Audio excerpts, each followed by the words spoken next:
اعوذ باللہ من الشیطان الرجیم بسم اللہ الرحمن الرحیم یا ایھا النبی قل لمن فی ایدیکم من الاسریٰ، اے نبی کہہ دیجئے ان لوگوں سے جو آپ کے قبضے میں ہیں قیدی۔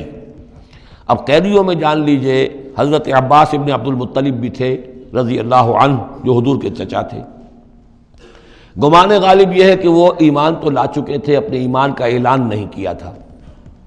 لہذا جنگ میں کفار کے ساتھ ہو کر آئے تھے، وہ بھی گرفتار تھے۔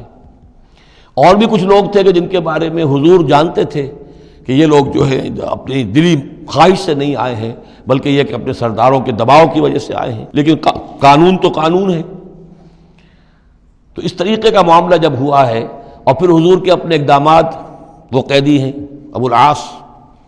ان کی بڑی صاحبزادی زینب رضی اللہ تعالی عنہا نے پھر ان کے لیے اپنا وہ ہار بھیجا ہے جو حضرت خدیجہ نے انہیں شادی کے موقع پر دیا تھا۔ تو یہ ایسی کیفیات ہیں، ہم جب پڑھتے ہیں ان چیزوں کے تو ہمارے لیے تو ایک تعلق جو ہے وہ ایک ماضی کی تاریخ کے قصوں کی ہے۔ وہاں تو یہ خونی رشتے بھی تھے، تعلقات بھی تھے، ایک ہی خاندان ہے، ایک ہی قبیلہ ہے، اسی کے لوگ آئے ہوئے ہیں۔ تو اب حضور کے دل میں جو ہے اس وقت سنا یہ ہے کہ جب رات کے وقت کراہ رہے تھے حضرت عباس، انہیں باندھا ہوا تھا، سخت ظاہر بات ہے قیدیوں کو جکڑا ہوا ہے رسیوں کے اندر، تو ان کے جو کچھ اتنا بند تھے کہ سخت تھے، وہ جو بند تھے جن میں بندھے ہوئے تھے کہ کراہ رہے تھے، تو حضور نے کہا تمام قیدیوں کے بند ڈھیلے کر دو۔ یہ نہیں کہا کہ صرف عباس کا بند ڈھیلا کر دو، بلکہ آپ نے ان کی کراہنے کی آواز سن کر پھر آپ نے فرمایا سب کے بند ڈھیلے کرو، اتنا سخت ان کو نہ باندھو۔ تو اس طرح کا معاملہ جو ہے اس کو ذہن میں رکھیے۔ یا ایھا النبی قل لمن فی ایدیکم من الاسریٰ، کہہ دیجئے ان سے جو آپ کے ہاتھ میں اب قیدی ہیں، ان یعلم اللہ فی قلوبکم خیرا، دیکھو اگر جو کچھ تمہارے دلوں میں ہے اللہ کے علم میں ہے کہ وہ خیر ہے، یؤتکم خیرا مما اخذ منکم، تو جو کچھ تم سے اس وقت لیا گیا ہے اس سے بہتر اللہ تمہیں دے دے گا۔ یعنی یہ کہ نیت کا معاملہ تمہارا اور اللہ کے مابین ہے، ہمارا معاملہ قانون کا ہے۔ تم آئے کفار کے ساتھ جنگ کرتے ہوئے آئے ہو، پکڑے گئے ہو، اب ان میں کوئی ڈسکریمنیشن نہیں ہو سکتی۔ کوئی شخص کہے کہ نہیں صاحب میں تو مجبوراً آیا تھا، اور میں تو کسی کے کہنے میں آیا تھا، اور میں تو حقیقت میں تو اسلام لا چکا تھا، یہ بات جو ہے اب نہیں چلے گی۔ لہذا یہ ضرور ہے کہ اگر تمہارے دل میں کوئی خیر ہے، کوئی بھلائی ہے، اور اس وقت یہ کہ تم سمجھتے ہو کہ تم اس صورتحال میں مجبوراً پھنس گئے ہو اور تمہیں فدیہ ادا کرنا پڑ رہا ہے، تو اللہ تعالیٰ تمہیں اس سے کہیں زیادہ دے دے گا کہ جو آج تمہیں فدیے میں دینا پڑ رہا ہے۔ ظاہر بات ہے کہ وہاں بیویوں کو خبریں پہنچی، انہوں نے اپنے زیور بھیجے ہیں، حضرت زینب رضی اللہ تعالی عنہا نے بھی اپنا زیور بھیجا، ہار بھیجا ہے، اور حضور کی آنکھوں میں آنسو آ گئے جب آپ نے وہ ہار دیکھا، حضرت خدیجہ کا ہار رضی اللہ تعالی عنہ۔ وہ پوری زندگی جو آپ کی گزری تھی حضرت خدیجہ کے ساتھ، وہ ساری آنکھوں میں نگاہوں کے سامنے آ گئی، جو ان کی وفاداری تھی اور جو انہوں نے خدمت کی تھی، وفا شعاری کی تھی۔ تو اس کے بعد مسلمانوں سے کہا کہ یہ اس ماں کی یادگار تھی بیٹی کے پاس، اگر آپ لوگ اجازت دیں تو یہ اس کو واپس کر دیا جائے، تو اس کو پھر لوگوں کی اجازت سے وہ ہار واپس کیا گیا۔ تو یہ سارے جو جذباتی معاملات تھے ان کو اچھے سے سمجھیے کہ ہم پڑھتے ہوئے ان چیزوں کو سمجھتے ہیں کہ جیسے ایک بس تاریخ کا ایک واقعہ ہے، اس کے ساتھ جو احساسات، جذبات، جو اس کے ساتھ اور فوری جو اس وقت کی کیفیات تھی، اس کا ہمارے لیے اکثر و بیشتر تو ممکن ہی نہیں کہ تصور کر سکے۔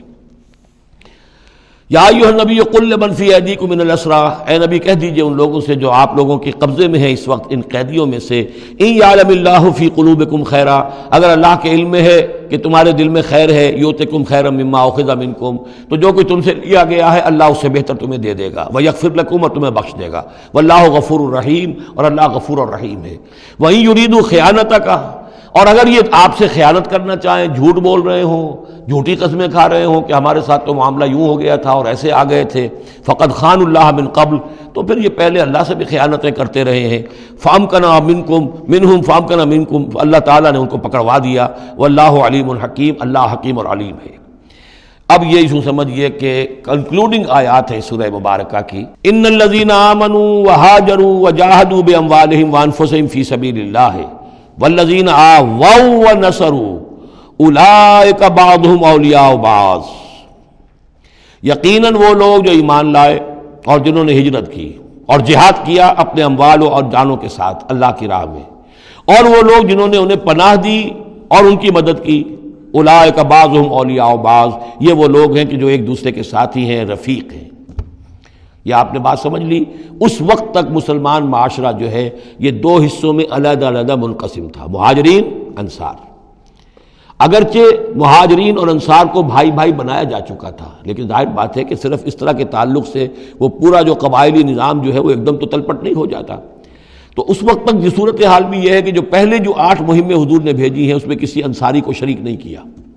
وہ ایکسکلوسیولی مہاجر فینومینن تھا۔ جنگ بدر میں پہلی مرتبہ جو ہے انصار شریک ہوئے ہیں، ورنہ پہلے صرف مہاجرین تھے۔ لہذا وہ پہلی آیت جو ہے ان الذین آمنوا، وہ لوگ جو ایمان لائے، وہاجروا، انہوں نے مکے سے ہجرت کی، مدینے آ گئے، وجاہدوا باموالہم وانفسہم فی سبیل اللہ، اور انصار مدینہ تو اب جہاد میں شریک ہوئے ہیں، یہ 1.5 سال سے اس جہاد میں پہلے سے چلے آ رہے ہیں کہ پوری 8 مہمیں جو پہلے کی ہیں وہ ایکسکلوسیو جو ہیں وہ صرف مہاجرین نے کی ہیں۔ وجاہدوا باموالہم وانفسہم فی سبیل اللہ، یہ ایک طبقہ ہو گیا، ایک جماعت ہو گئی۔ والذین آووا، اور انصار کی شان کیا ہے؟ انہوں نے انہیں جگہ دی، پناہ دی، اپنے گھر تقسیم کر دیے، اپنی دکانیں تقسیم کر دی، اور اس طریقے سے مسلمانوں کے لیے اپنے دلوں میں بھی اور اپنے گھروں میں بھی پوری جگہ پیدا کی۔ اولئک بعضهم اولیاء بعض، انہوں نے مدد بھی کی، یہ سب ایک دوسرے کے ساتھی ہیں۔ والذین آمنوا ولم یہاجروا، اور وہ لوگ کہ جو ایمان لائے لیکن ہجرت نہیں کی، ما لکم من ولایتہم من شیء، تمہارا ان کے ساتھ اب کوئی تعلق نہیں۔ آگے تو آگے چل کر سورہ نساء میں جو بعد میں نازل ہوئی ہیں پڑھ چکے ہم پہلے، ان میں تو یہ ہے کہ وہ کافر اور منافق قرار دیا گیا، ان کے ساتھ وہی سلوک کرو جو کافروں کے ساتھ ہے، انہیں پکڑو اور قتل کرو، الا یہ کہ کسی ایسی قبیلے سے ہوں جن کے ساتھ تمہارا معاہدہ ہو، وہ پورا قانون وہاں آ گیا ہے۔ لیکن یہاں بھی پہلی بات بتا دی گئی، اب کوئی ولایت باہمی تمہاری ان کے ساتھ نہیں ہے۔ یعنی فرض کیجئے کوئی شخص کہتا ہے میں تو ایمان لا چکا تھا، مجبوراً آئے تھے لیکن ہجرت کیوں نہیں کی؟ جب ہجرت نہیں کی تو اب تمہارا شمار ہوگا انہی لوگوں کے ساتھ جن کے ساتھ تم جنگ کر کے آئے ہو۔ تم یہ نہیں کہہ سکتے کہ میرا تعلق جو ہے اہل ایمان سے شمار کیا جانا چاہیے۔ والذین آمنوا ولم یہاجروا ما لکم من ولایتہم من شیء، تو کوئی تمہاری ان سے رفاقت نہیں ہے، کوئی تعلق نہیں ہے، کوئی عہد نہیں ہے، کوئی قول و قرار نہیں ہے۔ یہ آیت بھی معلوم ہوتا ہے کہ انہی جو اسیر تھے غزوہ بدر کے، انہی کی طرف اصل میں روح سخن ہے۔ حتیٰ یہاجروا، جب تک کہ وہ ہجرت نہ کریں، ہاں اب واپس جائیں، فدیہ دے کر جائیں، پھر ہجرت کر کے آ جائیں تو ٹھیک ہے، پھر وہ مسلمانوں میں سے ہوں گے، تمہارے بھائی ہوں گے، تمہارے حمایتی ہوں گے اور تم ان کی حمایت کرو گے۔ وَإِنِ اسْتَنصَرُوكُمْ فِي الدِّينِ، اور وہ لوگ کہ جو ایمان تو لائے لیکن ہجرت نہیں کی، اپنے اپنے قبیلوں میں رہے یا مکے میں رہے، اگر وہ تم سے مدد مانگے دین میں، فَعَلَيْكُمُ النَّصْرُ، تو اے مسلمانوں تم پر واجب ہے ان کی مدد کرنا۔ إِلَّا عَلَىٰ قَوْمٍ بَيْنَكُمْ وَبَيْنَهُمْ مِيثَاقٌ، سوائے اس کے کہ وہ کسی ایسی قوم سے تعلق رکھتے ہوں کہ جن کے اور تمہارے درمیان کوئی معاہدہ ہے۔ اگر کوئی قبیلہ ہے کہ جس کے ساتھ حضور نے معاہدہ کیا ہوا ہے صلح کا، اور وہاں کوئی مسلمان ہے اور وہ ہجرت تو کر نہیں رہا، وہاں سے وہ مدد کی درخواست کرتا ہے کہ میری مدد کی جائے، تو اس کے خلاف اس کی مدد نہیں کی جائے گی، اس لیے کہ قوم کے ساتھ معاہدہ ہے۔ واللہ بما تعملون بصیر، اور جو کچھ تم کر رہے ہو اللہ اسے دیکھ رہا ہے۔ والذین کفروا بعضهم اولیاء بعض، اور وہ لوگ جنہوں نے کفر کیا وہ ایک دوسرے کے ساتھی ہیں، ایک دوسرے کے حمایتی ہیں، ایک دوسرے کے پشت پناہ ہیں۔ عرب قبائلی معاشرے کے اندر یہ جو ولایت کا معاملہ ہوتا تھا، اس میں پھر یہ ذمہ داریاں بھی آتی تھیں۔ کسی کے اوپر تاوان پڑ گیا ہے تو جو اس کے ولی ہیں، جو اس کے حلیف ہیں، ان کو بھی تاوان میں سے حصہ پھر دینا پڑتا تھا۔